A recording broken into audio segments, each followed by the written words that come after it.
Picture this. Memphis, September 2022. Olivia Johnson's kitchen smells faintly of coffee and Pine Sol. The TV hums low in the other room. It's late, almost midnight. Her phone lights up on the counter. A new message. The sender? Ashley Grayson. The same woman who once fixed her credit, who had become a friend, who had become something else entirely. Olivia wipes her hands on a dish towel and opens the message. According to court documents, the message was the start of something federal agents would later call a 21st century crime born online. Ashley doesn't talk about business. She doesn't ask about Olivia's mother or the Memphis house she'd given away live on Facebook. Instead, she writes 5 words that change everything. FaceTime me when you can. According to trial transcripts, Olivia thought it was about the house. Trying to clear up a deed issue. Paperwork. Something simple. It wasn't. What followed, according to FBI evidence, was a 5-minute FaceTime call that became Exhibit 7 in a federal courtroom. The call where a social media entrepreneur asked her friend to commit murder. In a world built on influence, Ashley Grayson had become the kind of woman people wanted to be. A mentor, a coach, a millionaire, a believer in herself. And that night, she became something else. A woman willing to pay to make her critics disappear. This is True Crime Cases You Haven't Heard, and this is the Instagram and TikTok murder for hire plot.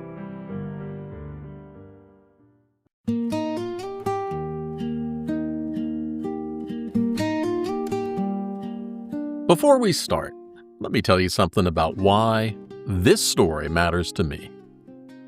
Look, I've had a very big life, and I've been so lucky to have a wide variety of incredible opportunities.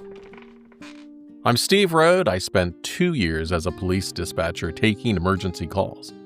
I also worked surveillance photography with local law enforcement. Later in my life, I was the chief pilot for public safety operations, flying missions for both police, fire, and state departments.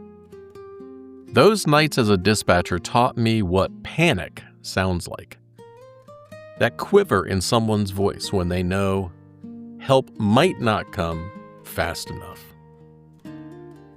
Later in life, I moved into financial crisis counseling, helping good people with bad money troubles. I helped them find solutions.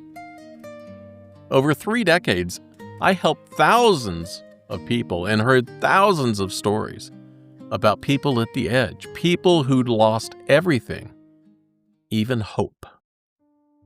As an investigative writer, I've taken deep dives into scams for years. Credit repair, debt relief, miracle money systems. Look, they all start the same way, with an incredible miracle promise. But sometimes when you shine a light on deception, someone tries to snuff that light out. I've had threats before, sure. Emails, people showing up, late-night phone calls. And once someone told me that they would hire someone to do a drive-by and take me out to keep my mouth shut. The people that had their scams exposed were always vindictive, powerful, and often rich from the ill-gotten gains taken off the backs and wallets of hardworking people. People who just wanted help and hope, but often got taken and robbed.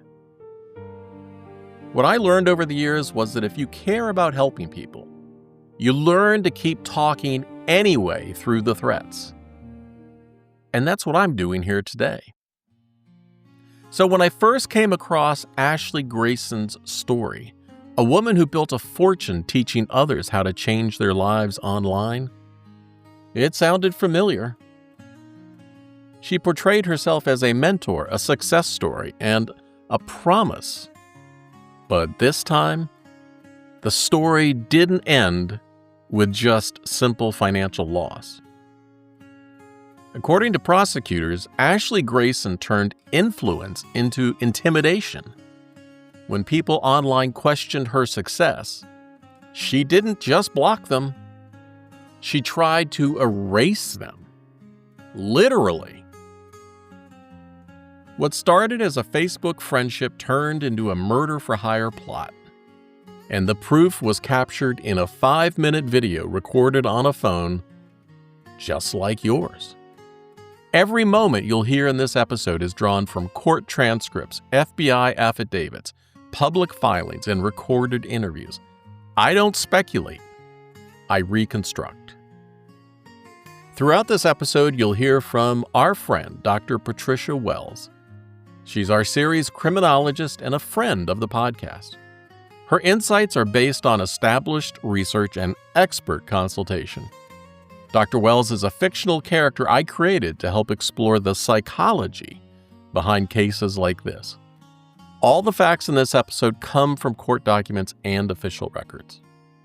If you want to see the original documents, you can always find them and download them on the episode page at truecrimeunheard.com.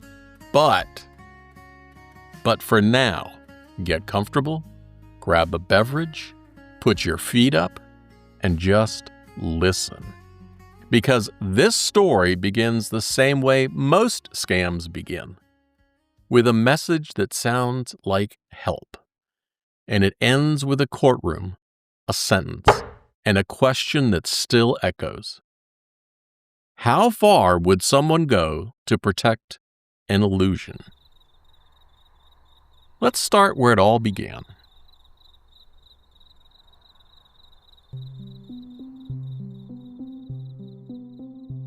We just stepped back into Memphis in 2017. It's late evening. The last of the summer heat hums through a window unit.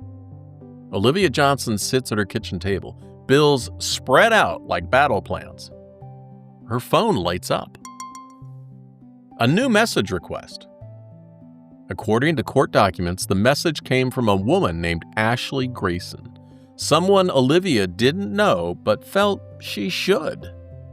The profile picture showed a bright smile, confident pose, designer purse, and a caption that read, "Credit repair done right." The message was simple.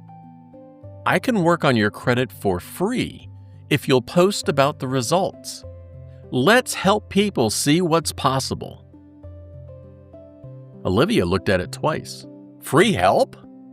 In her world, that carried warning lights. But Ashley's tone was different. It was professional. It was warm and familiar. According to trial testimony, that message began the relationship that would change both of their lives. Over the next few days, Ashley taught Olivia how to dispute charges, remove late payments, challenge errors. She explained credit bureaus the way a coach explains the field. She was confident, she was patient, and she was sure of her control. It worked. Olivia's credit score climbed, and soon she was posting success stories on Facebook, tagging Ashley Grayson in every one. Olivia felt proud, like she was helping someone who helped her. The messages between them shifted from business to friendship. They talked about faith, about family, about making a way out of nothing. Ashley called her sis.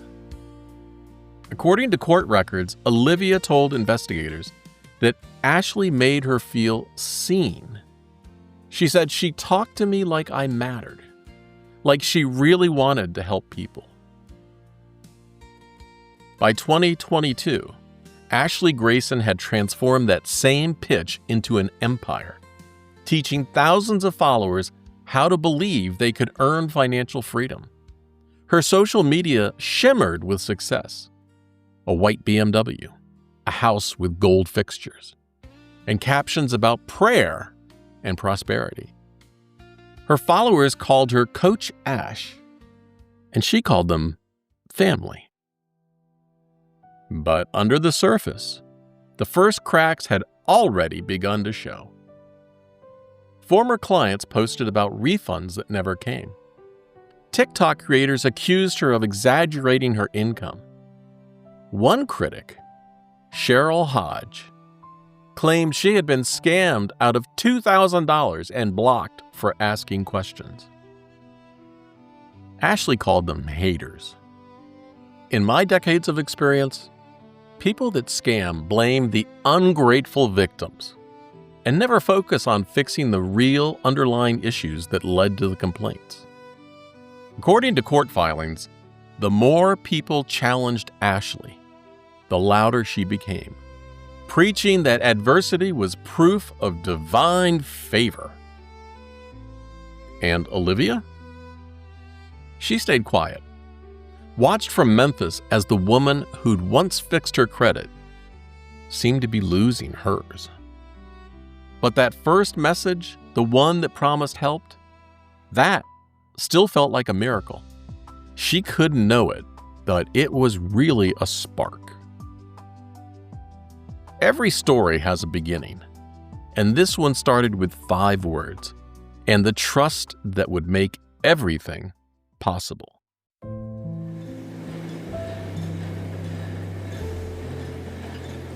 Before Ashley Grayson became Coach Ash, before the luxury cars and the viral videos, she was Ashley Massengill, a woman working an assembly line who had had a criminal record.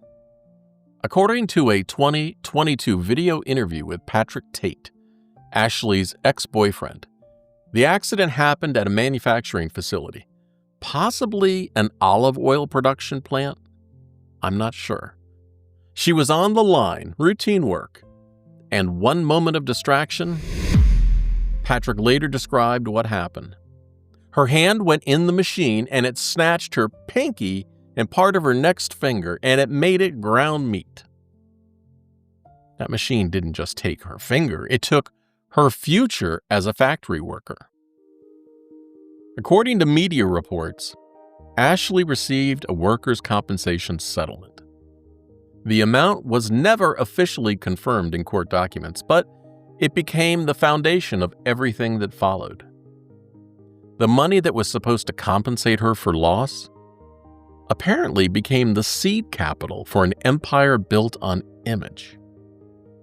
She left the factory floor and entered the digital arena, where missing fingers didn't matter, but missing authenticity would eventually destroy her. That injury and the settlement that followed would later become ammunition for critics who claimed her wealth wasn't what she said it was. But in 2017, when she reached out to Olivia Johnson on Facebook, none of that mattered yet.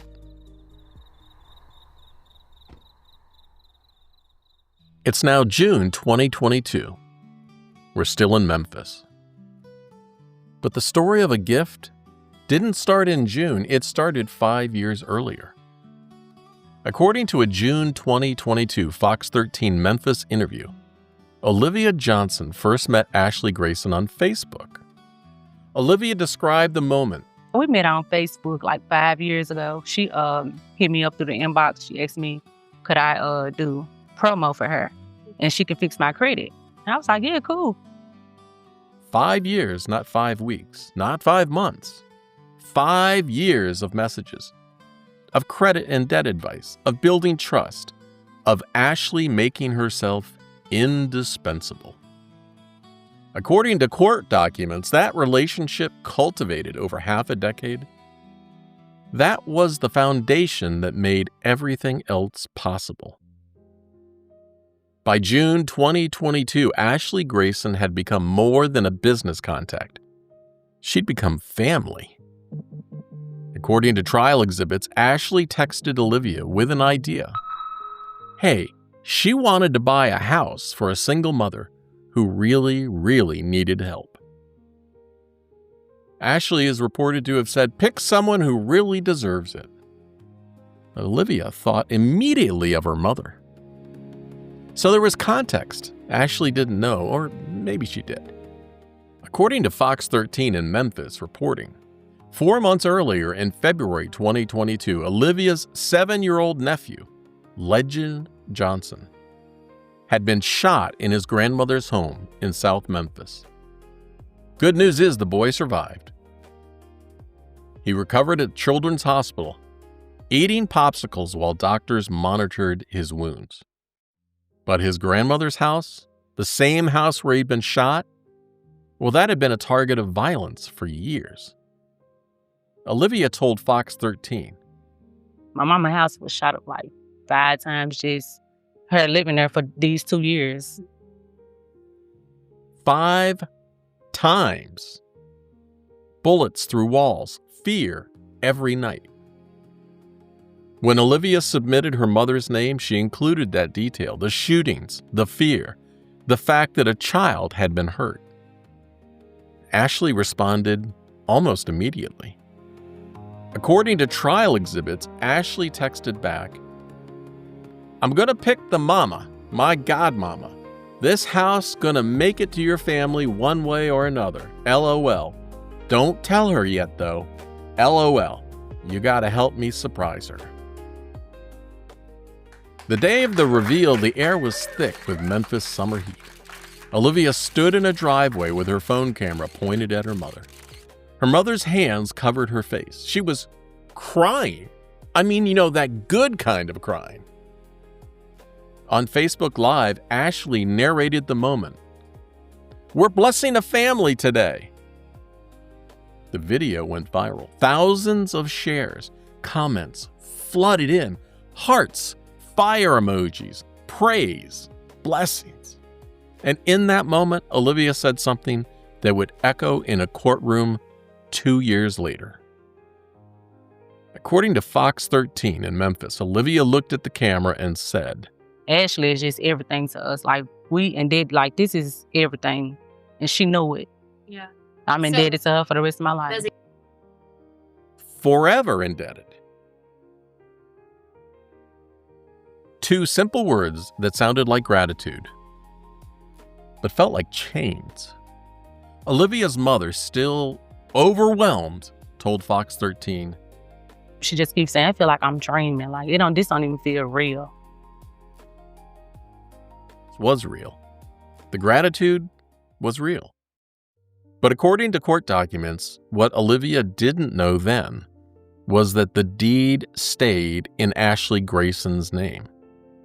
Her mother lived there rent-free, sure, but legally owned nothing.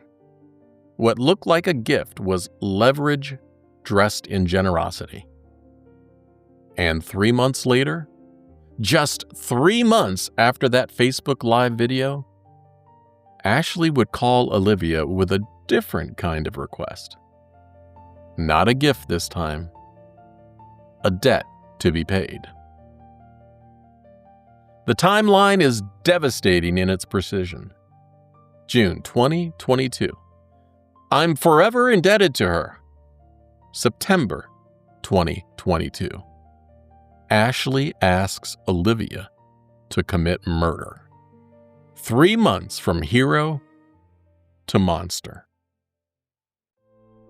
The house giveaway wasn't Ashley Grayson's first public act of generosity or her last performance.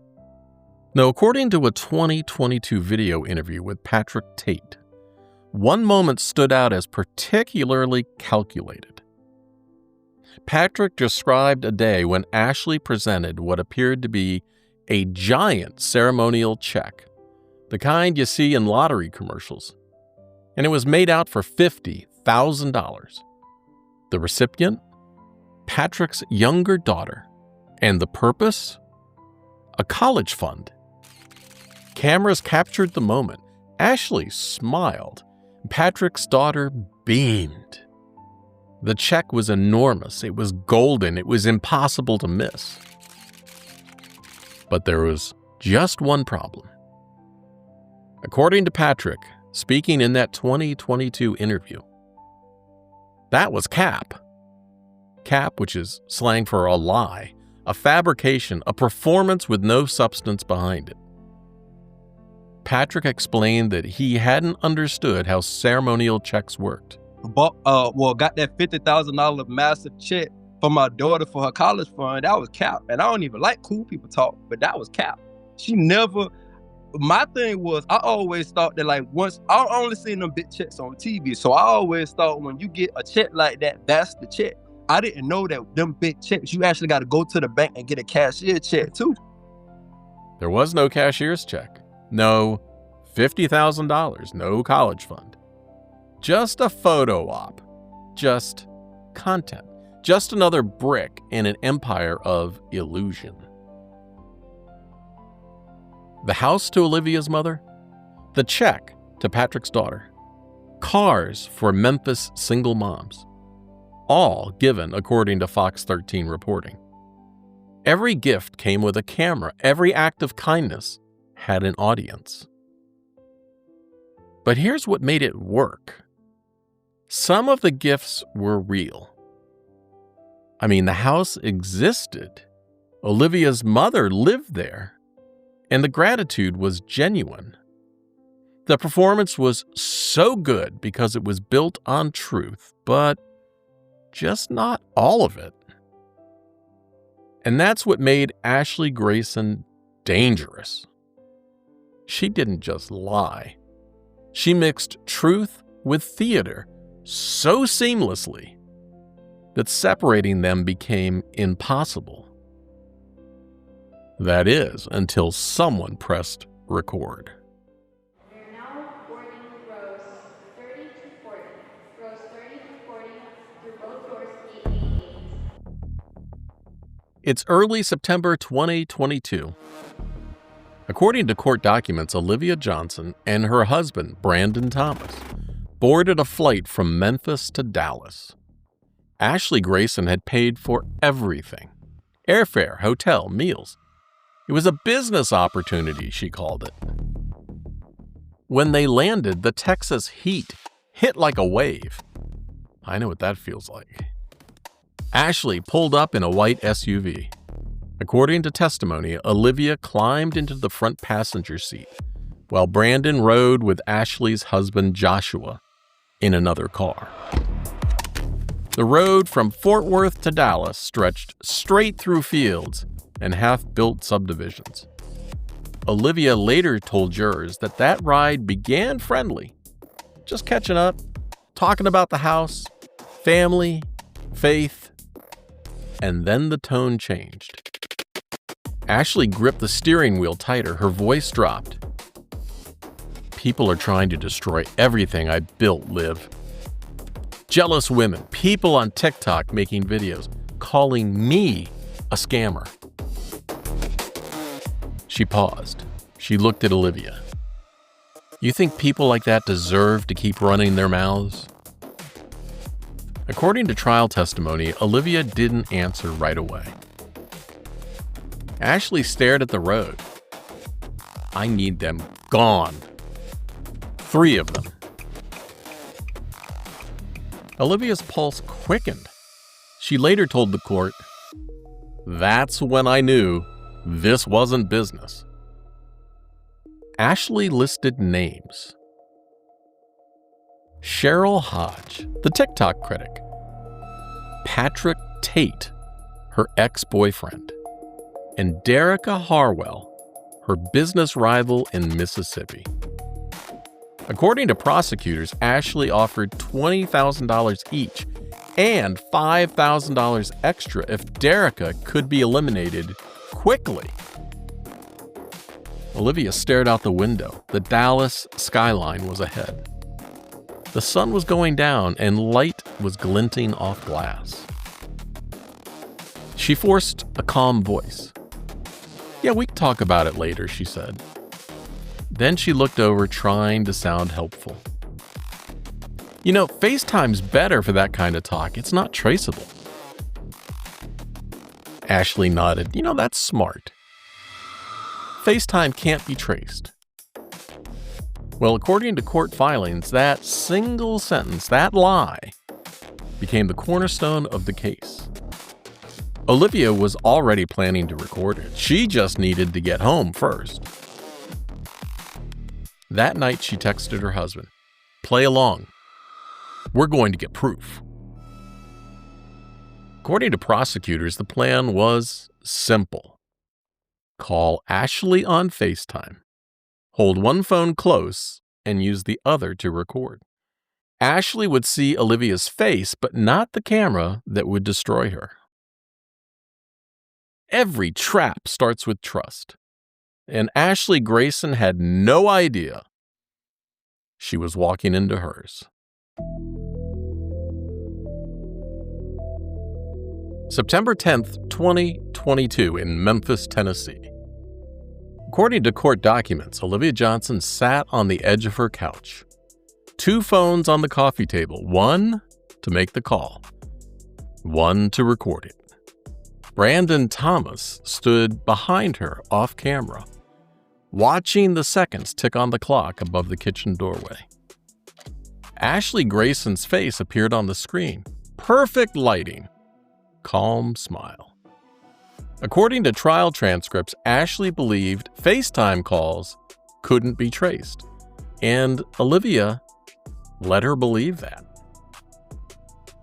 Ashley says through the speaker, "So, you went to the house?" Olivia, "Yeah, we drove by. Real easy to get her." "You still want it done?"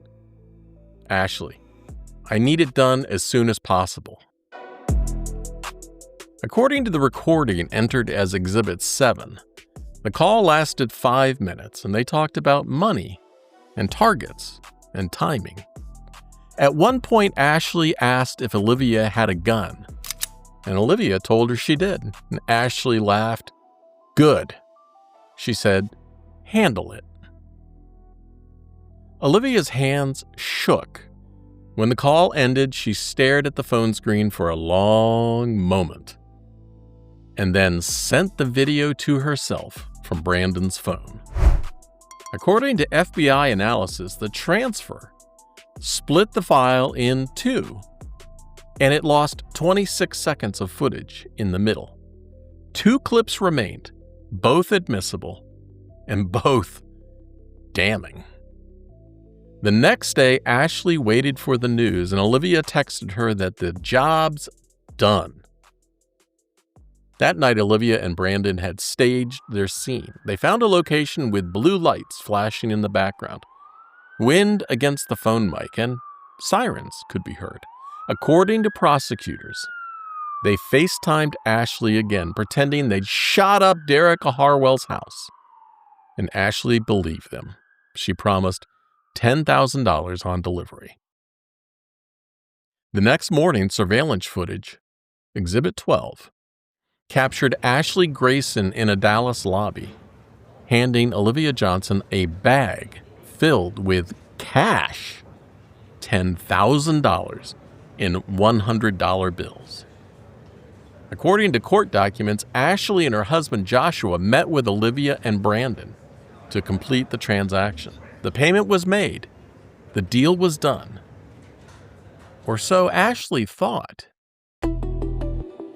Not long after that cash changed hands, the relationship between Olivia Johnson and Ashley Grayson began to unravel. According to court records, the exact nature of their falling out isn't fully detailed in the trial transcripts. What we do know is this. Olivia sent Ashley a clip of the recorded FaceTime call, the one where Ashley had discussed wanting Derica Harwell gone, the one that captured the murder-for-hire plot in Ashley's own words. Now, whether Olivia sent that clip as a threat, as leverage, or simply as evidence of what had transpired, the effect was immediate and explosive. Ashley's response, documented in court filings, was to accuse Olivia of trying to extort her. I mean, think about that for a moment. Ashley had solicited murder She had paid $10,000 for what she believed was an attempted hit. She had the smoking gun evidence of her own crime delivered right to her phone. And her first instinct wasn't remorse. It wasn't panic about getting caught for conspiracy to commit murder. No, it was to go on the offensive. According to trial testimony, Ashley contacted the FBI herself, not to confess, not to come clean about the murder-for-hire plot, but to report Olivia Johnson for extortion. This is one of those mind-blowing moments in this case. So, for Ashley, it was a calculated gambit, an attempt to flip the narrative entirely.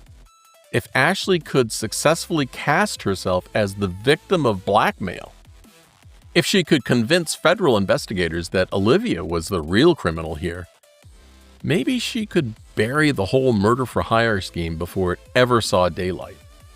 Court documents show that Ashley went even further. She sent Olivia a voicemail, a message from the FBI agent who was following up on Ashley's complaint. And the message was clear. I've already talked to the FBI. They're on my side. Back off. It was intimidation, pure and simple. A calculated move to frighten Olivia into silence. But Olivia Johnson didn't scare easily. Instead of backing down, according to court records, Olivia consulted with an attorney, and that attorney gave her great advice that would ultimately unravel Ashley's entire scheme. The attorney said cooperate fully with federal investigators. Olivia provided the FBI with the complete FaceTime recording that she had, all 5 minutes of it split into 2 clips with that missing 26 seconds in between. She handed over the text messages between her and Ashley. She laid out the entire sequence of events, the initial murder-for-hire solicitation, the September 10th recording, the fake crime scene performance, the $10,000 payment in Dallas. The evidence was devastating. What Ashley had tried to weaponize, law enforcement itself, now became the very instrument of her undoing. She had invited federal investigators into this mess, thinking that she could control the narrative. Instead, she had opened the door to a full-scale FBI investigation into her own murder-for-hire conspiracy. According to court filings, prosecutors built their case with a cascade of evidence. Exhibit 7, the FaceTime recording, split in 2 clips. Exhibit 12, surveillance footage from the Dallas cash handoff. Exhibit 22, flight records from Memphis to Dallas. Exhibit 23, Cash App transactions showing the $1,600 travel payment. Exhibit 24, the FBI's CD of Ashley's own call reporting Olivia for extortion. Exhibit 25, Facebook search warrant returns confirming Ashley's accounts. Every piece aligned. It was all a map of intent. Ashley's own call to the FBI, the one that she thought would save her, became Exhibit 24 in the case that destroyed her. According to prosecutors, that irony sealed the narrative. A woman who called for help against an extortion plot, only to reveal her own crime. Based on the information Olivia Johnson provided, according to Department of Justice press releases, federal prosecutors moved quickly. The FBI's Memphis resident agent worked alongside the Bureau of Alcohol, Tobacco, Firearms, and Explosives and launched a comprehensive investigation. The recorded FaceTime conversation, the text messages, the $10,000 payment, the surveillance footage, the flight records.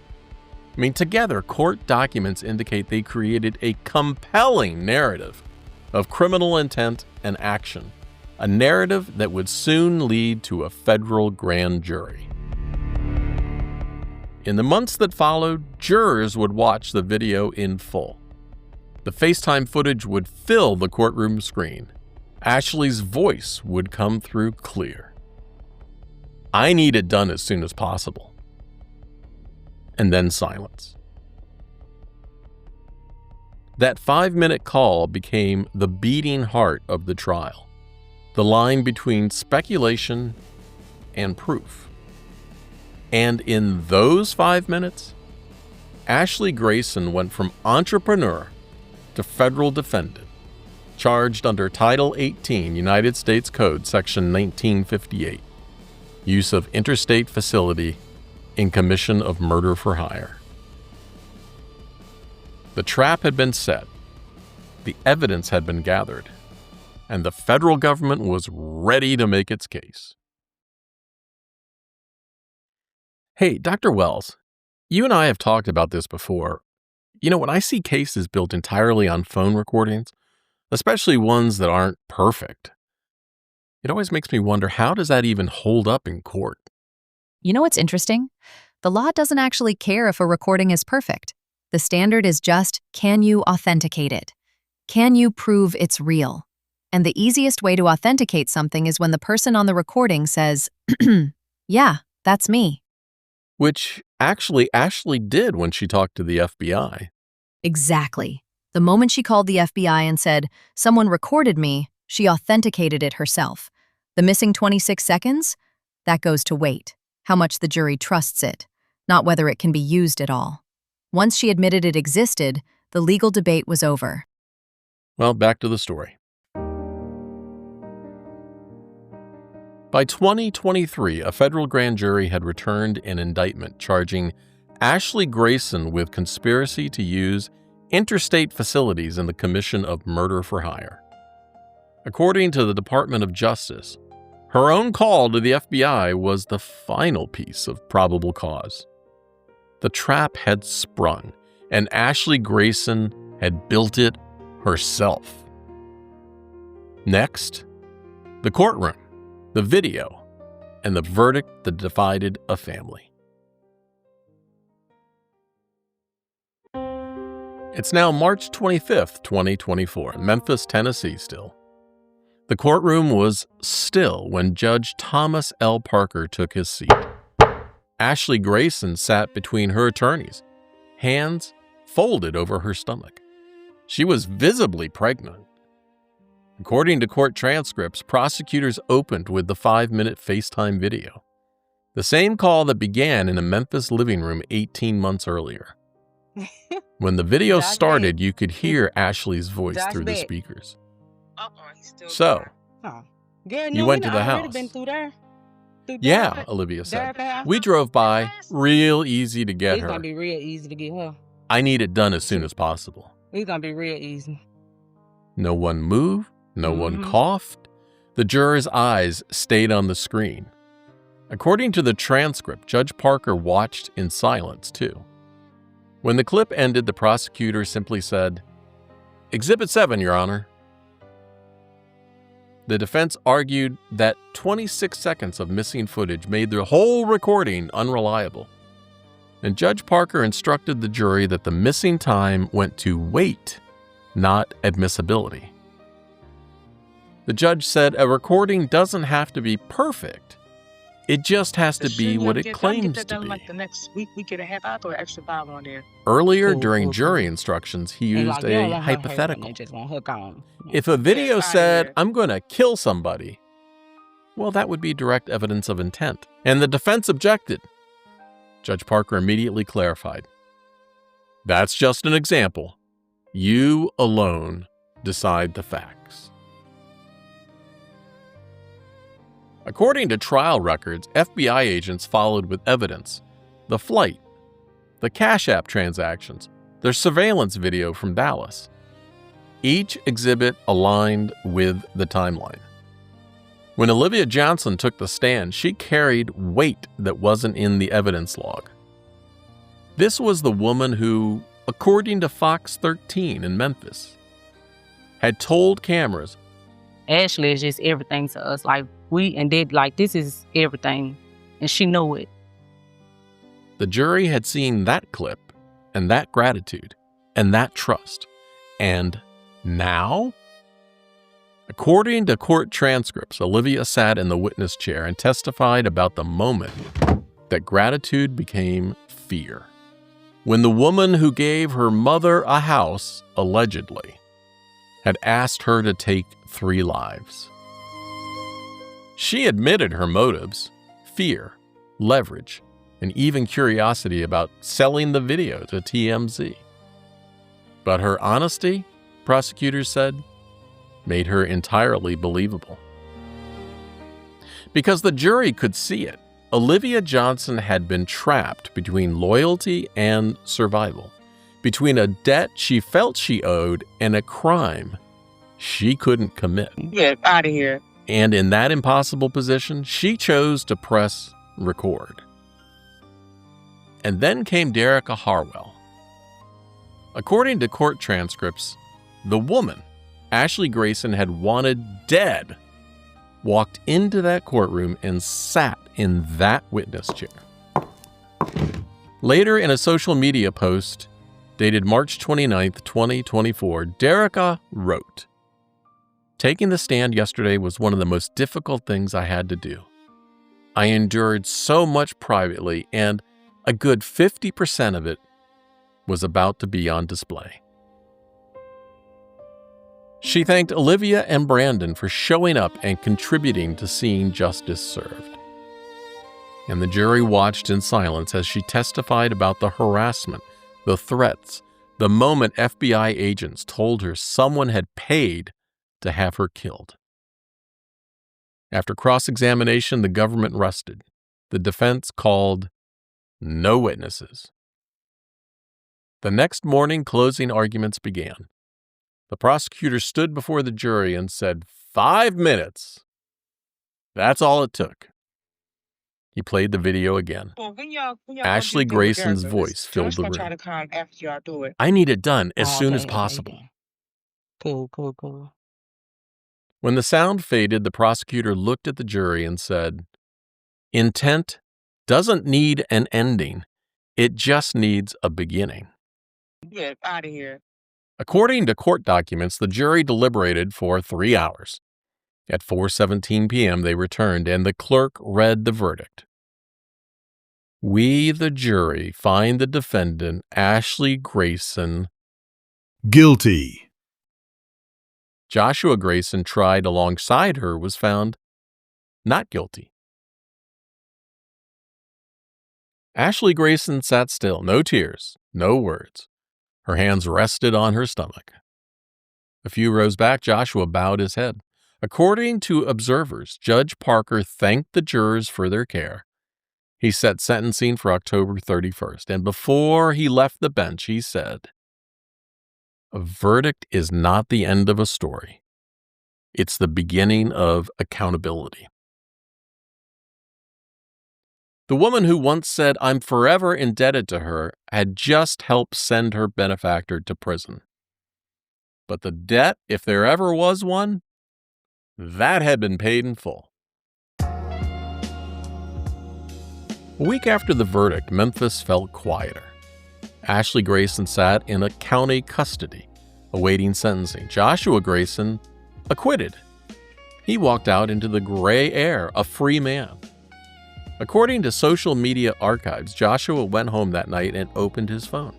He posted a long message to Facebook. He wrote that his wife was innocent, that the video was tampered and edited, and that the truth would come out. And then he made an extraordinary offer. According to his post, Joshua wrote, "I'll wire anybody $500,000 that can show me where Ashley said in a video, phone call, trial paperwork, or any documentation that she wanted to have anyone killed or anyone killed in front of her kids." $500,000 cash for the proof that a federal jury had already seen. Get out of here. That post caught fire. Supporters reposted it. Critics dissected it. One commentator wrote, "The same evidence cleared him. How can it be fake for her and real for him?"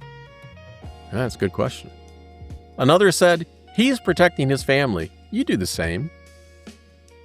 The internet was divided, the way it always is. Half empathy, half outrage. Meanwhile, Ashley's legal team filed an appeal. According to the Sixth Circuit Court of Appeals, her attorneys challenged everything: the FaceTime recording, the missing seconds, the jury instructions, and the use of what they called illegally obtained evidence. They invoked the Federal Wiretap Act, and the court disagreed. On August 14, 2025, the Sixth Circuit issued its final opinion. The panel upheld the conviction, citing a precedent known as United States versus Murdoch. Under that rule, if a private citizen, not law enforcement, makes a recording, it's admissible even if it might violate state privacy laws. The court called the case a modern crime of digital feuds spilling into the real world. They wrote, "The recording was properly authenticated, and the defendant herself admitted its existence." Ashley Grayson's conviction stands. Her 10-year sentence stands. The appeal's over.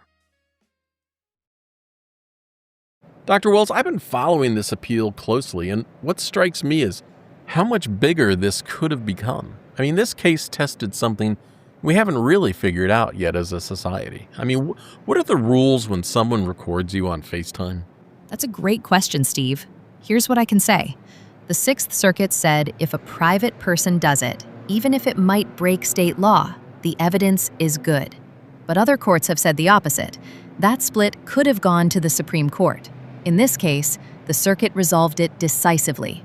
But the bigger question, where technology moves faster than the law, that's still out there, waiting for the next case. So what you're saying is that the legal framework is still evolving. It is always evolving, and cases like this force the law to catch up. Let's get back to the story. But the criminal case wasn't the only courtroom where Ashley Grayson's name appeared. According to court dockets in January 2023, 6 months before her criminal indictment, Ashley filed a civil defamation suit against Derica Harwell in the United States District Court for the Northern District of Mississippi. The lawsuit claimed that a comment Harwell posted on Facebook was false, defamatory, and injurious, and that it permanently damaged Ashley's reputation online and around the world.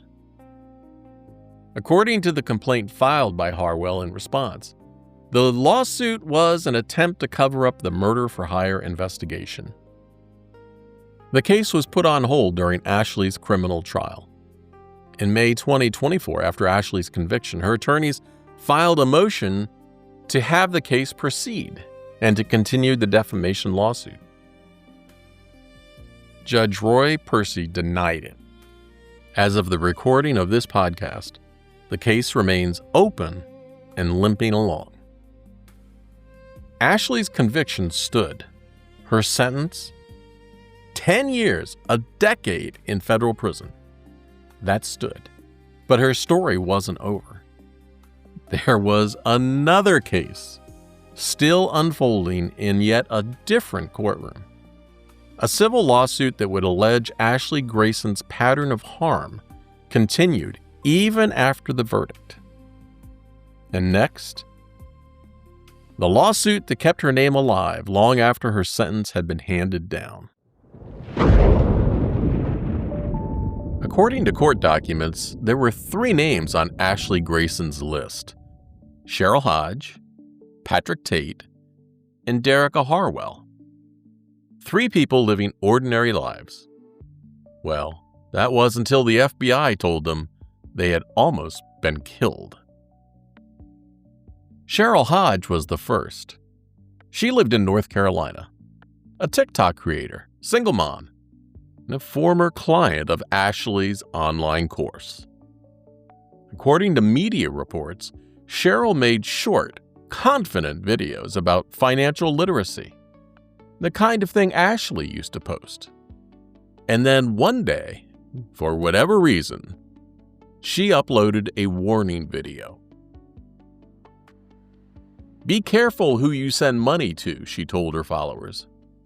"Not everyone who calls themselves a coach wants to see you win. That video went viral. Within days, according to prosecutors, Ashley Grayson told Olivia Johnson she wanted Cheryl gone.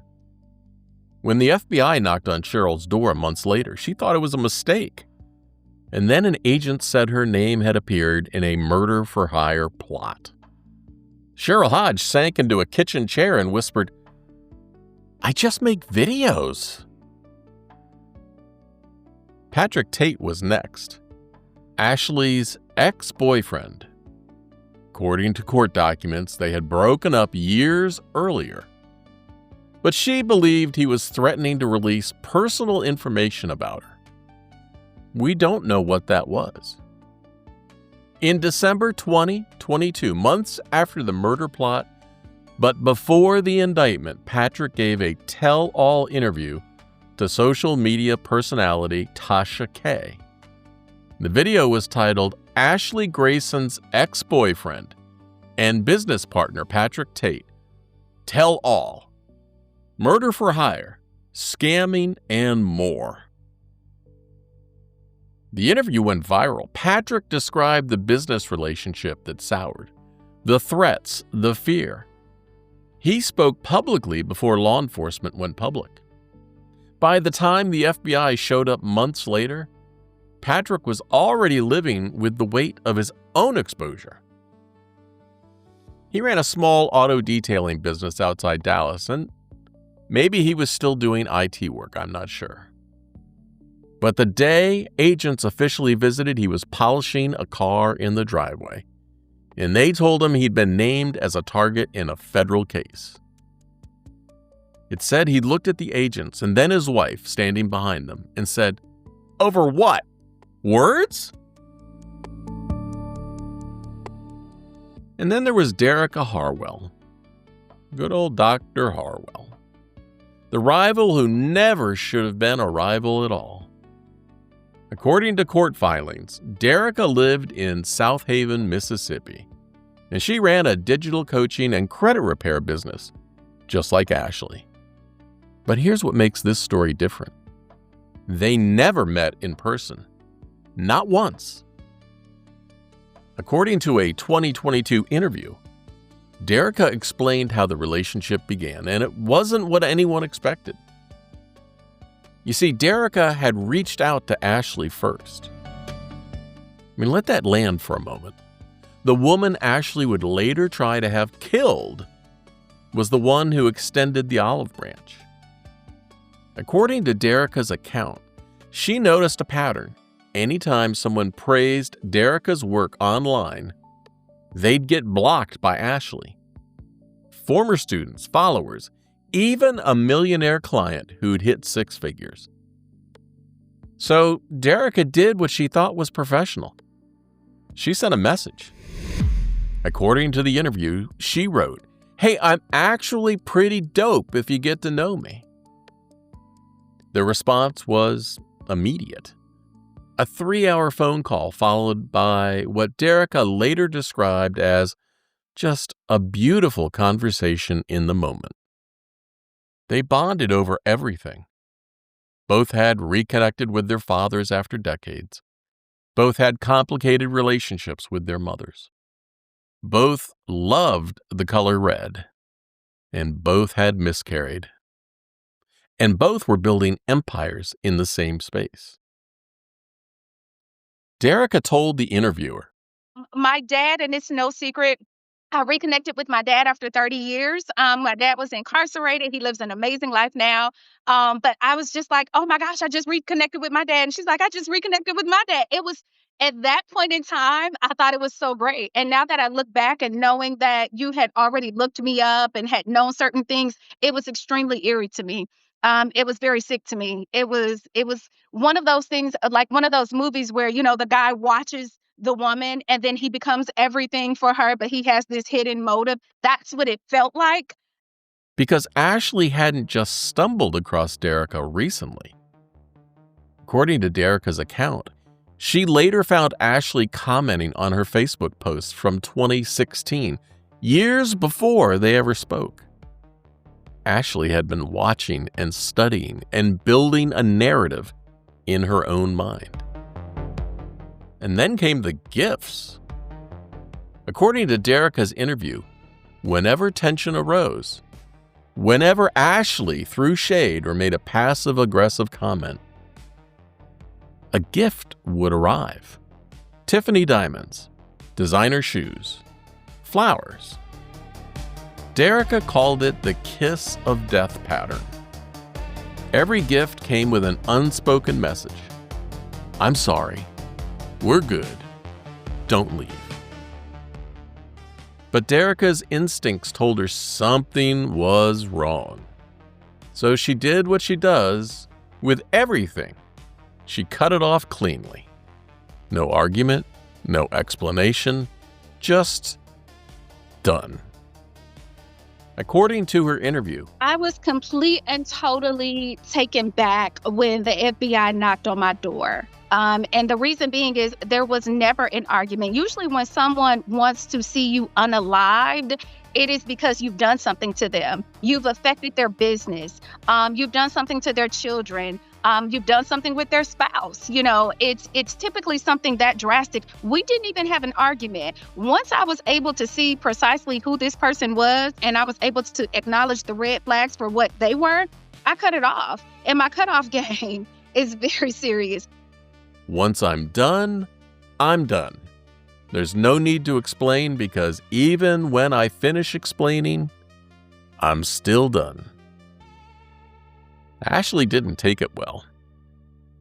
According to court filings, Derica went to local police in 2021, a full year before the murder plot, warning them that Ashley Grayson was escalating. The officers told her, according to her statement, that's just a social media thing. The law, she said, refused to hear me when I said, she's escalating. Then in September 2022, the FBI knocked on her door. According to prosecutors, agents informed Derica that Ashley Grayson had attempted to hire someone to kill her. Not discreetly, not quickly, but at home. In front of her 7 children and maybe during Christmas dinner. In her interview, Derica said, realistically, this is nothing about this is normal. The FBI placed Derica under protective custody. She left her home, left her business, pulled her children from gymnastics, from taekwondo, from horseback riding. Her 13-year-old daughter, who'd fought for 2 years to make the special teams, missed practice for 2 months, disqualified from competition. According to Derica's account, she sat on the couch crying with her daughter, who asked, "Mama, this doesn't have anything to do with me. We didn't do anything to her. Why am I missing out? It's not fair." Derica told the interviewer, nothing about this is normal. So that night, we actually went to one of our other homes to try to be more comfortable. But again, before we relocated, had to contact the FBI, local police department. We're getting ready to relocate. Nothing about this lifestyle is normal. So yes, we've had conversation with them. My oldest 2 that are teenagers are very much aware of what's going on. They refer to this woman as the evil lady. She doesn't even have a name in our home. They just refer to her as the evil lady. the woman who reached out to prevent drama, who sent Tiffany diamonds to build a bridge, who never even met Ashley in person, became the target of the most specific, most cruel murder plan in the entire case.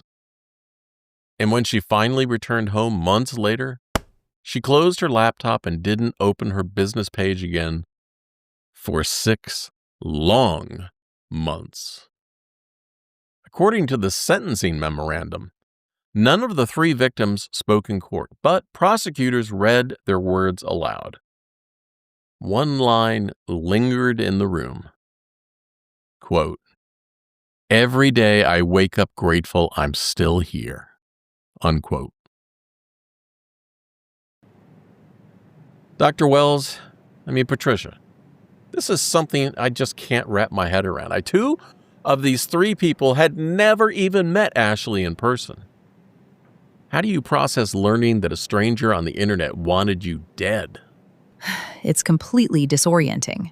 We expect danger to come from proximity, someone we know, someone near us. But this, a screen away? It breaks every assumption we have about safety. And here's what makes it worse. Their names were spoken in a federal courtroom. They're part of the public record now. They can never be anonymous again. So, if I hear what you're saying, the trauma doesn't end when they survive. No way. Survival is just the beginning.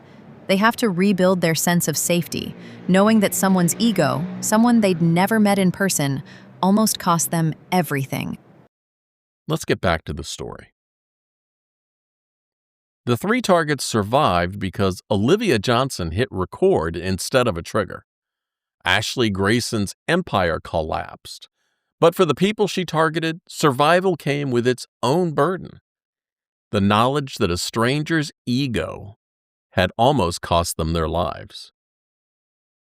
Next, the empire itself, the wealth, the myth, and the illusion Ashley Grayson built before it all fell apart.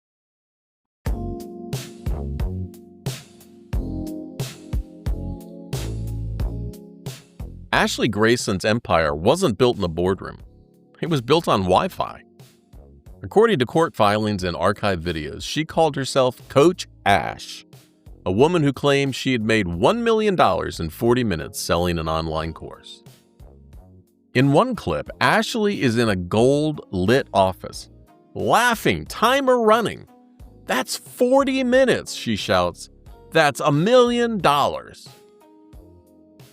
The video exploded across Instagram and TikTok. Followers flooded her comments.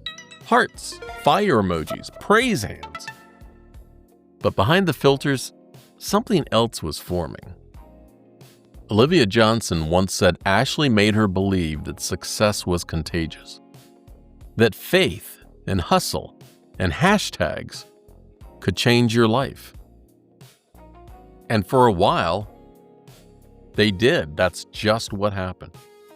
Ashley Grayson's business, AM/PM Credit Repair, turned into a personal brand empire. She sold courses and mentorships, even spiritual business coaching. Amen. And the proof it worked? Her lifestyle. Mercedes in the driveway, designer purses lined up behind her in live videos. A mansion walkthrough ending with, "This is what obedience looks like." In 2021, Ashley's engagement party went viral. On a big yacht, R&B singer Monica performing live. Videos flooded Instagram. The event alone likely cost between $40,000 and $75,000. And that's based on Monica's standard booking fee for private events. I don't even know what the yacht cost to rent. But according to media reports, Ashley later told followers that Monica was her best friend, a claim that was never verified and widely disputed online. The yacht, the singer, the lifestyle. According to prosecutors, much of it was funded not by her business success, but beginning with that work comp settlement, money she later reinvested into her image. Her followers didn't see the paperwork. They saw a miracle. According to former clients and court records, the empire began to crack in 2021. Refund complaints, missed promises, and then came the TikTok exposés. Cheryl Hodges' viral video, the one warning others to be careful. That wasn't the first, but it spread, and like lightning. Ashley responded on Instagram Live, waving a Bible and smiling through her tears. "They hate what they don't understand," she told her followers. "God's still blessing me." But even her fans started asking questions. Who owned her houses? Where was the business license? Could anyone else verify the $1 million claim? Ashley never stopped posting, but her captions grew defensive, almost desperate. If you speak against me, you speak against God. They can't cancel what's anointed. Her online life had become a performance, and she couldn't leave. Every critic was an enemy. Every doubt was betrayal. Dr. Wells, this is something I've been thinking about a lot. Ashley's rise wasn't built on fraud exactly. It was kind of built on faith and image. When does the image itself become the trap? Well, that's the paradox of influencer culture. You're not selling a product, you're selling yourself. Your identity becomes the business. And once people buy in, you have to maintain that perfection constantly. It's exhausting. And when cracks appear, you can't just fix the product. You have to fix yourself, or at least the illusion of yourself. And what happens when criticism comes? For most people, criticism stings. But for someone whose entire existence is wrapped up in their image, it doesn't feel like feedback. It feels like annihilation. And that's where Ashley crossed the line. She saw exposure as death itself. All right, back to the story. Ashley Grayson's empire was collapsing. But the illusion had to hold, because when your followers worship your success, losing it feels like losing yourself. The more she fought the criticism, the closer she got to the act that would end it all. Next, Olivia's choice, the moral crossroads that turned witness into survivor. Olivia Johnson didn't call the police that night. She didn't run. She made a choice. According to court documents, when Ashley Grayson asked her to commit murder, Olivia and her husband Brandon Thomas didn't refuse outright. They decided they were going to play along. But not for profit. Well, not entirely. Olivia told jurors later, "I wanted to stay alive." She'd seen Ashley angry before. The cold stare when someone crossed her online. The thought of saying no felt dangerous. So she came up with a plan. One plan for the call, another for the recording. She'd hold her phone close so Ashley would only see her face, not the camera watching from the shadows. And when Ashley believed she was talking to an ally, Olivia would capture the truth.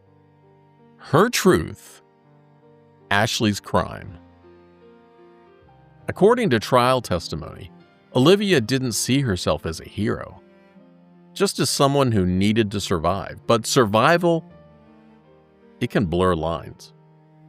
She told the jury, "I wanted to make it right, but I also wanted her to sign the deed to my mama's house." Now, a pause in the transcript. Then another line. "I thought maybe TMZ would buy the video. Maybe I could get something out of it." Interesting admission. Safety, justice, money. 3 motives, but 1 decision. And that decision would save 3 lives. Olivia pressed record. She told jurors she remembered the way her hand shook, the way Brandon mouthed the words, "You got this," before she ever had answered Ashley's call. It was the moment that turned a mother from witness to savior and sealed another woman's fate. Dr. Wells, here's what I keep coming back to. Olivia admitted on the stand that she hoped to profit from that recording. Doesn't that hurt her credibility with the jury? You'd think so, right? But actually, it does the opposite. Human beings are complicated. We all have multiple motives happening at once. We want to survive, we want justice, we want to protect what's ours. When a witness admits those messy human motivations, when they don't pretend to be perfect, juries actually trust them more. Honesty about flaws beats perfection every time. So her complexity made her believable, right? Exactly. She didn't perform innocence. She just told the truth, and the evidence backed up every word she said. Let's get back. Ashley Grayson would call the FBI next, thinking she was the victim. But by then, Olivia's decision, that single press of the record button, had already built the case that would convict her.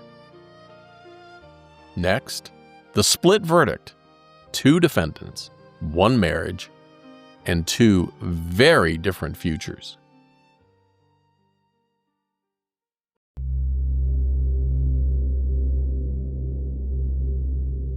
It's now March 2024 in Memphis. According to court records, the jury had deliberated for 3 hours. Ashley Grayson sat at the defense table beside her husband, Joshua. Her hands rested over her pregnant stomach. Judge Thomas L. Parker entered the room. The bailiff called for order. All rise. 12 jurors filed in, faces unreadable. The clerk unfolded a single sheet of paper and began to read. On count 1, conspiracy to use interstate facilities in the commission of murder for hire. We find the defendant Ashley Grayson guilty. Ashley didn't move, no expression, no sound. Joshua Grayson is said to have stared at the floor. And the clerk continued. On count 1 for the defendant, Joshua Grayson. Not guilty. What? According to trial observers, Joshua closed his eyes for a moment. Relief and disbelief intertwined. Ashley turned towards him, her face unreadable. Judge Parker thanked the jurors for their diligence, and then he said something that would echo long after the gavel fell. Marriage is not a conspiracy. Each defendant stands or falls on their own evidence. The jury was dismissed. Ashley Grayson was remanded to federal custody. Joshua Grayson was free to go. According to reporters, Joshua paused in the aisle before leaving. He looked once towards his wife, and then he walked out. Outside, he told cameras, "She's innocent. We'll prove it." The comments sparked debate across social media. Some called him loyal. Others said denial had its own sentence.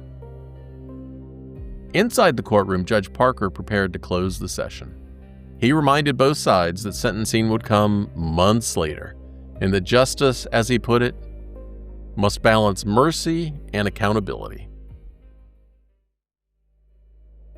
2 people had stood trial for the same crime. One would go home. The other would go to prison for a decade. A single verdict divided a marriage and a legacy. Next, the sentencing. The words that would define Ashley Grayson's future, spoken by the same judge who once said, "A verdict is not the end of a story, it's the beginning of accountability."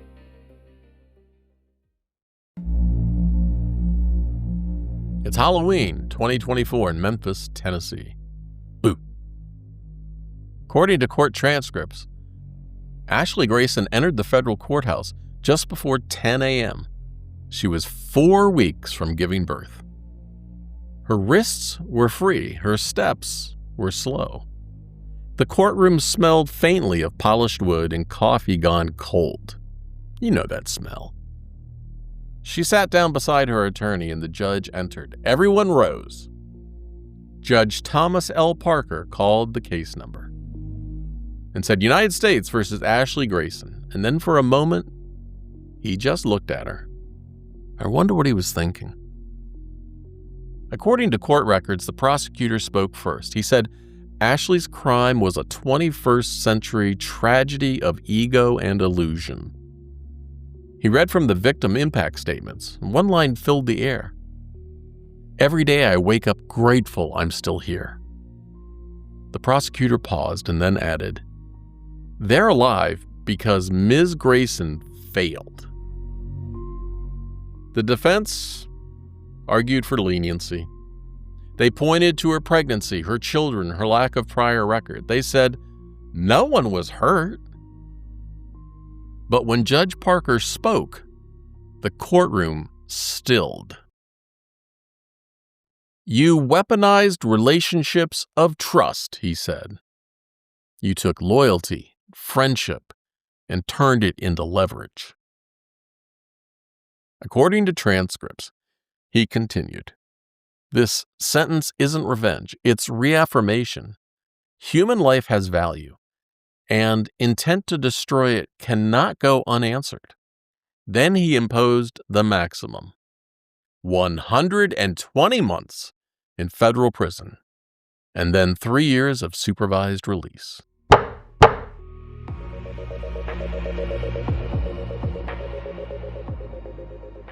It said Ashley Grayson didn't cry. Her lawyer placed a hand on her shoulder and she nodded once.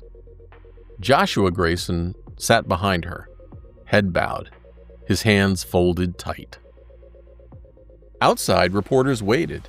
A light drizzle darkened the courthouse steps. Joshua spoke briefly. "She's innocent, God knows." Online, the reaction split again. Some said the sentence was justice, others said it was cruel, and that no one had died.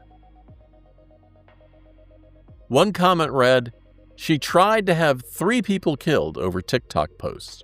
She's lucky it's only 10 years." And another said, "She's pregnant. Mercy should matter."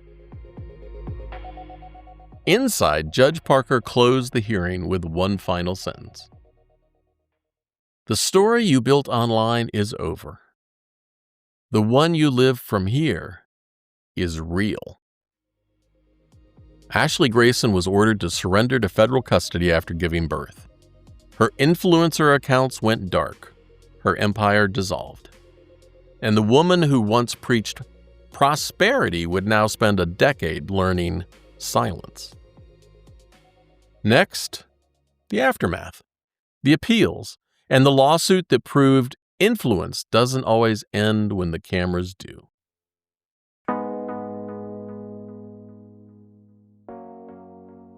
Okay, let's step back, because what happened to Ashley Grayson wasn't just a crime. It was a collapse, a digital empire imploding in real time. So many watched it. According to prosecutors, this case was a modern crime of digital feuds and rivalries spilling into the real world. But maybe it was just something simpler and much darker. Ashley Grayson built her life online. Her social feeds were scripture, hustle, faith, manifestation. Every post a sermon, every follower an amen. Amen. She wasn't selling a course, she was selling belief. According to archive clips, Ashley once told her audience, "You don't need luck when you've got God and grit." Her followers believed her until the day she believed it too much. Influence became oxygen. Likes became proof of existence. And when criticism came, it didn't feel like feedback. Oh no. It felt like betrayal. According to the DOJ, that's when Ashley's obsession shifted from inspiration to control. I mean, think about what that means. Every morning, Ashley Grayson woke up and checked her phone. The numbers told her who she was. Comments validated her existence. Criticism threatened to erase it. The same phone she used to build her empire became the weapon that destroyed it. Every post, every FaceTime call, every text message, all digital fingerprints that led straight to a federal conviction. You see, I believe in her world, image was survival. When followers stopped believing, she stopped breathing. Maybe she stopped believing in her own image. But here's what makes this story different from every other influencer scandal you've heard. Most influencers who collapse when the facade cracks, they go quiet. They tuck their tail between their legs, they delete their accounts, they disappear. They protect what's left of themselves with some dignity. Ashley Grayson did the opposite. According to court testimony, even after the FBI showed up, even after agents told her they had evidence, she kept fighting. She called the FBI herself. She posted the agent's voicemail. She tried to turn victimhood into vindication. The compulsion didn't stop when logic said it should. At sentencing, the judge said she had weaponized relationships of trust. But maybe it started long before that, when trust became currency and validation became air. Ashley Grayson didn't die for her image, but she sure lived for it. And that's the real crime here, isn't it? Not that Ashley Grayson lied about success, not that she built her life around performance. The real crime was that when her illusion cracked, she seemed to value the illusion more than life itself. More than friendship, more than freedom, more than the lives of 3 people who simply asked questions online or knew inconvenient truths. The tragedy isn't just what she did, it's that she couldn't stop, even when the cost became everything. And as it turns out, she didn't stop. Next, what she couldn't stop. The pattern that continued even when the walls were closing in.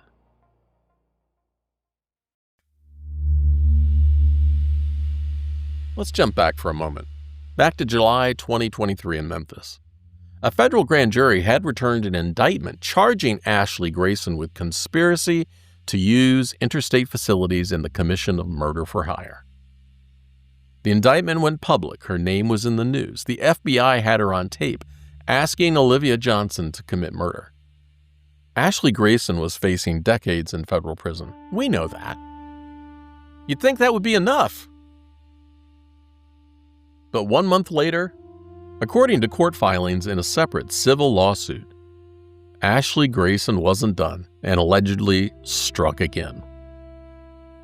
See, it was August 2023 online. According to a complaint filed in the Middle District of Florida, Whitney and Ian Phillips alleged that Ashley Grayson publicly posted Whitney's unredacted tax documents on Facebook. The document, according to the lawsuit, showed income, social security numbers, personal addresses, everything identity thieves needed. The Phillips claimed they were forced to relocate temporarily, that identity theft attempts followed, and that their lives were upended. And according to the complaint, it happened because Whitney Phillips had criticized Ashley Grayson's business online. According to court filings, Grayson didn't just refuse to take the post down. She doubled down.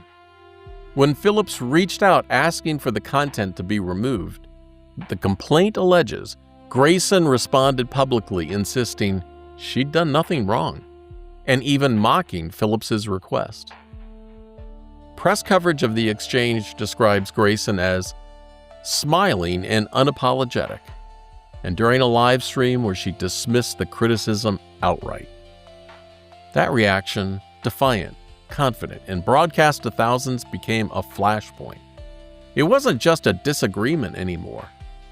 It was a public spectacle that, according to the lawsuit, poured gasoline on an already spreading fire. The same pattern, a critic, a retaliation, a woman who couldn't stop. Only this time she allegedly did it while awaiting trial for trying to have people killed. I mean, let that sink in for a moment. According to the timeline in court documents, July 2023, indicted for murder for hire conspiracy. The next month, August 2023, allegedly posts someone's tax and personal information online. March 2024, convicted. October 2024, sentenced to 10 years. As of this recording, the allegations in the Phillips lawsuit remain unproven, but Ashley Grayson has not been found liable for any of these claims because no trial date has yet been set. But the case against Grayson is still active and proceeding. But the timeline alone tells a story, doesn't it? Because if the allegations are true, it means that facing federal murder charges, literally on tape, asking for people to be killed, that wasn't enough to break the pattern. Dr. Wells, I need your help understanding this because when someone's facing federal murder charges and they allegedly retaliate again, what are we looking at psychologically? In general, what you're describing isn't rational behavior, Steve. At that point, any reasonable person goes silent, hires lawyers, protects themselves. But for some people, the need to control their image becomes compulsive. It's not a choice anymore, it's a reflex, like scratching an itch you can't ignore. Even when the cost is literally everything? Especially then. Because in that moment, protecting the image doesn't feel like vanity. It feels like survival itself. The criticism becomes an existential threat, and the pattern repeats, even when the consequences are catastrophic. That's when you know you're dealing with something compulsive, not calculated. Well, thanks. Let's get back to it. The Phillips lawsuit is still pending. Whether those allegations are ultimately proven or not, the timeline reveals something prosecutors had already demonstrated in the criminal trial. This wasn't a mistake. It wasn't one bad decision in a moment of desperation. It was a pattern. A pattern of viewing criticism as warfare. A pattern of retaliation as reflex. And a pattern that didn't break, even when the walls were closing in. And patterns don't break on their own. They break when someone forces them to stop. In Ashley Grayson's case, that force was a federal judge saying 120 months. Next, the children who remain, the family left behind when the pattern finally stopped.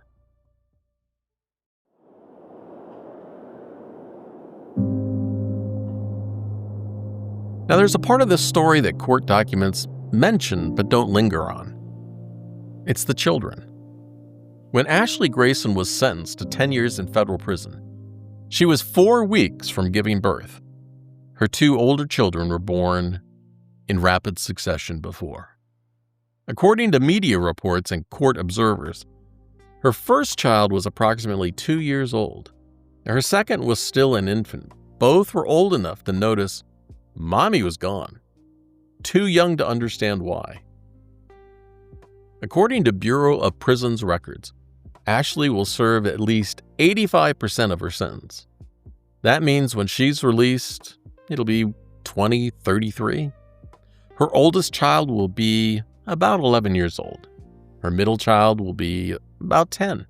And her youngest, the baby born weeks after sentencing, will be about 9. They will have grown up visiting her behind glass, hearing her voice through monitored phone calls, waiting for letters that arrive weeks late, and hearing about how their mother was a victim of others. When she walks free, her children might be old enough to have Googled her name, old enough to have read the headlines, old enough to decide what they want to believe. But studies show that children of incarcerated parents are more likely to struggle with anxiety and depression and shame. But statistics don't capture what it feels like. You know, the silence of a missing voice at bedtime and the sound of a phone that doesn't ring often enough.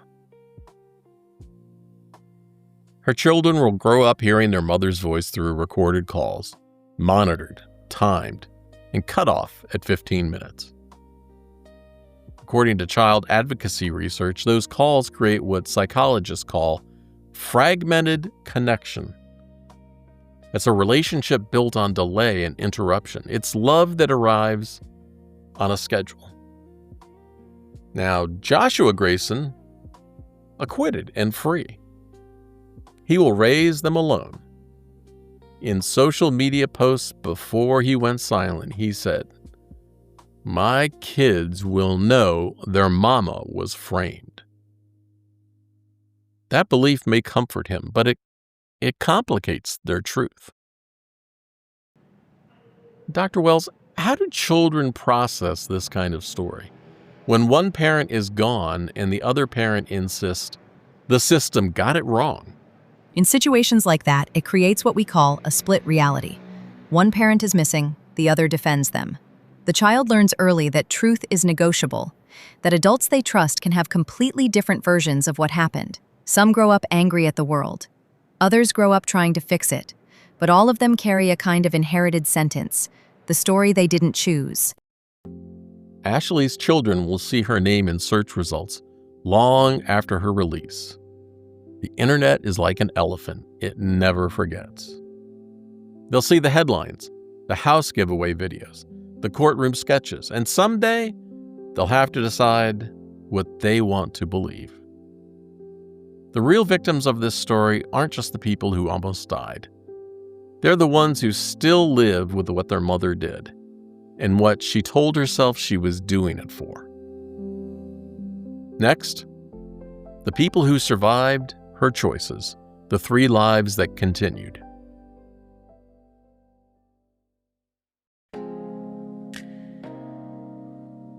Three people are alive today because one woman pressed record. Cheryl Hodge, Patrick Tate, Derica Harwell. Their names appear again and again in the court record as victims, as exhibits, and as proof. But to the FBI, they were something simpler. 3 people who just didn't die. Cheryl Hodge went back to making TikTok videos. Slower this time, softer. According to media reports, she still talks about money and motivation, but sometimes her voice catches mid-sentence. Her pinned video reads, "I'm grateful for peace." Patrick Tate, the ex-boyfriend who gave that tell-all 2022 interview, still runs his auto detailing business outside Dallas, and I sure hope he got back into IT. He seemed to be very talented. According to that interview, Patrick had described Ashley with brutal honesty. She has a real, evil spirit. I cannot express it enough. He said more about the manipulation, the abuse, the moment he realized what he was dealing with. "I did not know," he told the interviewer, "and when I realized, that was the reason why I left." When FBI agents knocked on his door months later to tell him he had been a target, Patrick wasn't shocked. He was relieved. "At least now, people will believe me," he told his wife. He declined interviews after the trial, but his brother told reporters he doesn't talk about it. He just works. And Derica Harwell, the rival, she started over.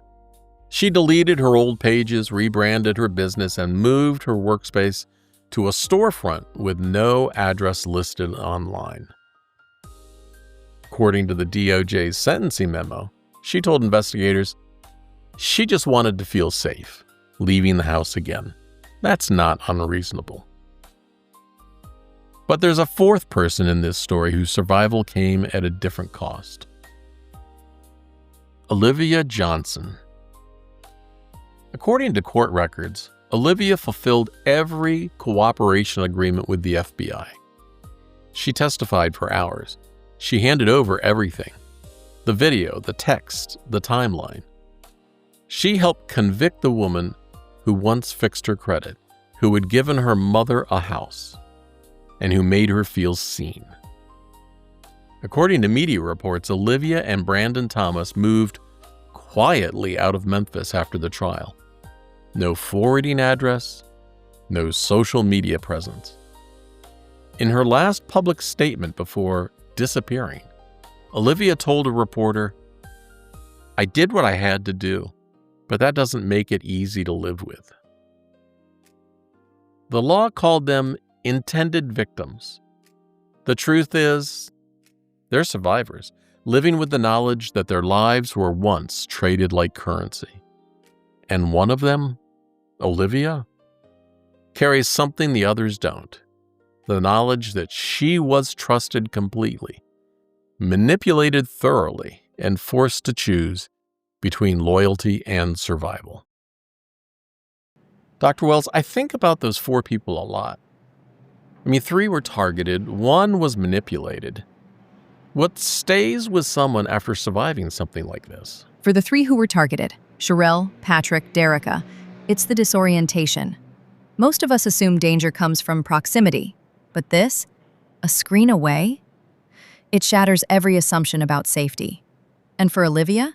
She survived too, but her survival cost her something different. She had to betray someone she cared about to stay alive. That's a different kind of trauma. Survival guilt mixed with vindication. It's complicated. So what you're telling me is that even the person who stopped the plot carries scars. Absolutely. Because she didn't just record a crime. She ended a relationship that had defined her life for 5 years. That gratitude she felt was real. The debt she thought she owed was real. But she also knows she did the right thing. And now she has to live knowing she helped send someone to prison for a decade. Doing the right thing doesn't always feel right. It just feels necessary. Let's get back to it. According to the appellate opinion, the law doesn't wait for death to measure guilt. Conspiracy and completion carry the same weight. Intent alone is enough. In Ashley Grayson's case, that intent was captured in pixels and sound waves, a video that became life support for 3 strangers, and a choice that saved 4 lives, including Olivia's own. Think about it like this. Attempted harm is still harm. Conspiracy is still conspiracy. And survival, for all of them, is still a kind of scar. Next, the epilogue, where everyone ended up and what this case says about the world we've built online. Every story has an ending, but not every ending feels like closure. According to Bureau of Prison Records, Ashley Grayson is serving her 10-year sentence at the Federal Correctional Institution in Fort Worth, Texas. On December 19, 2024, at 2 p.m., she surrendered to federal custody. In a social media post before going silent, she wrote, "Make sure y'all write me, cousins." Her earliest release date, assuming good behavior, will be sometime in 2033. Her social media accounts are silent, her empire erased. Joshua Grayson, acquitted and free, raises their children alone. He doesn't post much anymore. The last message pinned to his page reads, "The truth will come out." Olivia Johnson and Brandon Thomas, the couple who recorded the plot, they've just vanished from public view. According to court documents, they fulfilled every cooperation agreement with the FBI, and after the trial, boom, they vanished. And the 3 people Ashley Grayson wanted dead, Cheryl Hodge, Patrick Tate, and Derica Harwell, they're all still alive, they're all still rebuilding. And they're probably all still looking over their shoulders sometimes, according to prosecutors who stayed in touch. But there's one more courtroom where Ashley Grayson's name hadn't yet faded. According to court filings, a civil lawsuit titled Phillips v. Grayson remains pending in the Middle District of Florida. The plaintiffs, Whitney and Ian Phillips, well, remember they alleged that Ashley Grayson publicly disclosed Whitney's tax information online in August 2023. The complaint claims Ashley posted the document unredacted, uncrossed out on Facebook, revealing income and personal details. And the family alleges that identity theft attempts followed, forcing them to relocate temporarily. They were scared for their lives. And as of this recording, those allegations remain unproven, and no trial date has yet been set. If the criminal case was about control, the civil lawsuit and the timeline surrounding it speaks to pattern, to legacy, to what remains when someone values image more than freedom. Because the internet never forgets, it only archives. Ashley Grayson will be 45 years old when she's released. Her children will be growing up fast. Her name and her story will still live online, somewhere between a cautionary tale and a case study. But she'll have a chance to rebuild herself and do it in a healthy way that brings pride and good deeds to all. According to the court that sentenced her, her greatest crime wasn't the plot itself. It was believing that influence made her untouchable. And maybe that's the lesson here, that in a world where everyone performs for attention, truth doesn't trend. But it lasts. Because followers fade, empires fall, but accountability seems to always remain. If this case made you think, or if you have questions about what I covered, I'd love to hear from you. You can reach me through the contact form on truecrimeunheard.com. And if you want to review the case files for yourself, I've made them available for you to download. They're on the episode page at truecrimeunheard.com. This is True Crime Cases You Haven't Heard, and I'm Steve Rode. Thank you for listening, and remember, these cases deserve to be heard. And until next time, remember, stay curious, stay safe, and stay subscribed. See ya.